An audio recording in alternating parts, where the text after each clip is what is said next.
Have you thought about what will happen to your stash after you're dead and buried? I'm Michelle. This is my romantic tangle, and I definitely have Sable or stash acquired beyond life expectancy. Or at least I think I do.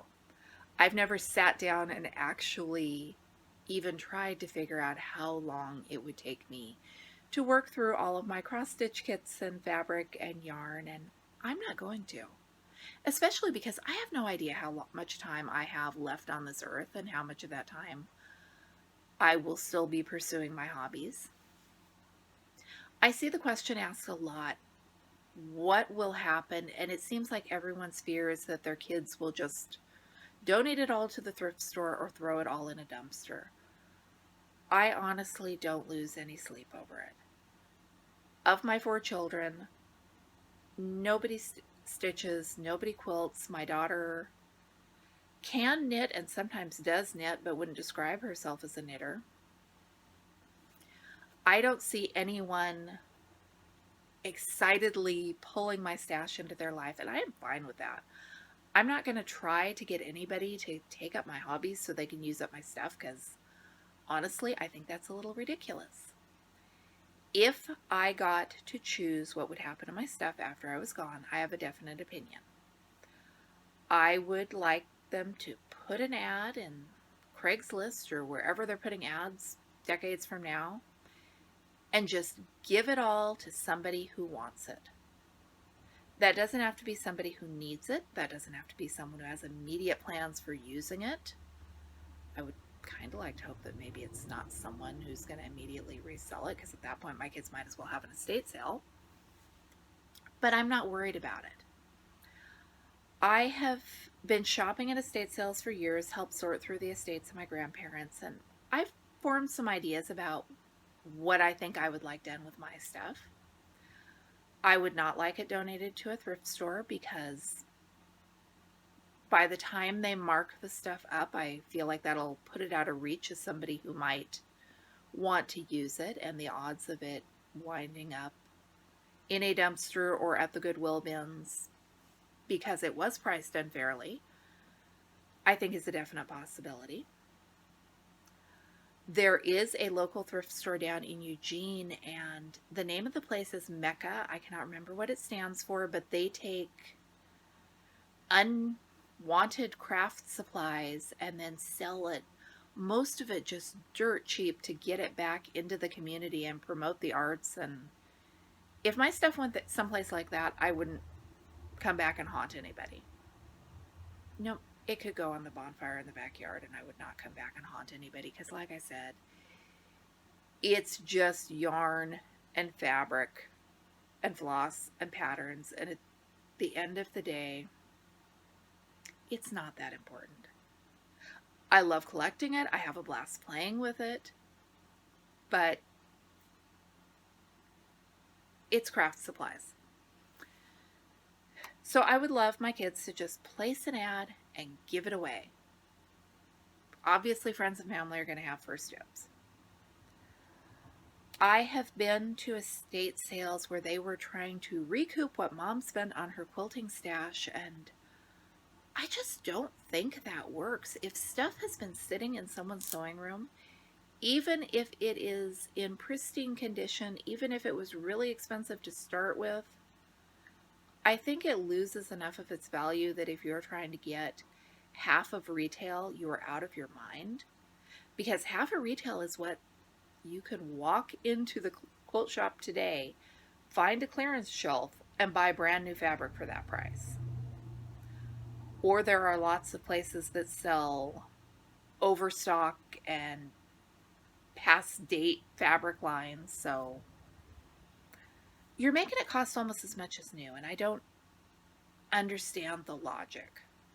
I fully expect to leave this world with projects unfinished because once upon a time I knew an older lady who had carefully mapped out all of her quilting projects for the rest of her life. She had a list. She would not allow herself to add anything to the list, and it just struck me as really sad. It seemed like she was slogging through a punishment, and she wasn't I don't know for sure how old she was, but she wasn't that old.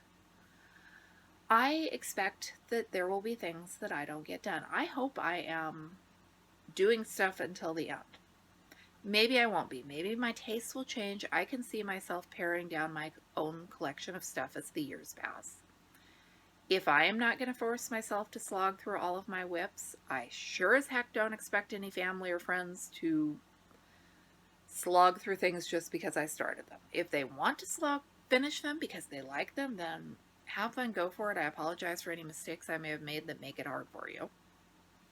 Whatever does get donated, I hope that it gets donated to the right places. I did a video a while back on all of those quilt tops I found at St. Vinny's. And guys, I don't think many of them sold. I think they're still there. If those had been donated to the quilting group I belong to, we would have finished those and put backing and batting and quilted them or tied them and donated them to programs in the community. If it's my tops, I'd rather that happen to them than that they go to the thrift store. If I have quilts that are too far gone to make them desirable for people, then give them to the Humane Society. There are so many good places stuff could go to. Somebody had donated his wife's yarn stash to the quilting guild I belong to, and I didn't get the full gist of what happened because the stuff had been donated before I joined, but it was donated to be used for charitable purposes, which sounds lovely. Except they spent half of a meeting trying to figure out if using the yarn to knit a shawl and then selling it through the museum gift shop and using the money to fund the guild's projects qualified or not. Whatever of mine gets given or donated, I don't want there to be any strings that's going to bog anybody down.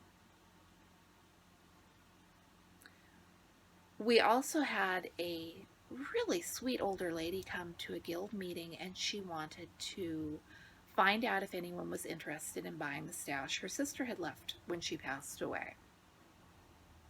And the president of the guild thanked her for coming and told her no, we all had closets full of stash that probably nobody would be interested in. And as soon as the meeting was over, I slipped over to the lady and told her I was interested because I was a brand new knitter at that time. I did not have a stash. I did not have the money to go to the yarn shop and buy a stash. And my daughter and I gave her a ride home, and I bought as much of her sister's yarn as I could afford, which wasn't a lot. It made a little dent, and I think she was happy it went somewhere. So that's kind of where I got the idea that I just want my stuff given away to someone who wants it. And if that's a family member or a stitching or knitting friend, that is great. If there's nobody else, let's put an ad, or let's do an estate sale and put it out on a table and just give it to whoever wants it. Nobody's going to get what I spent back.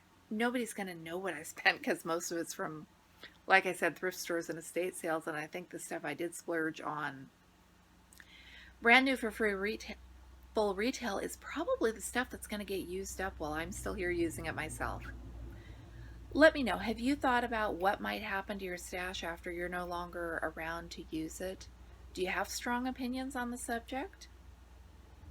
Do you shop at estate sales and enjoy other people's stash?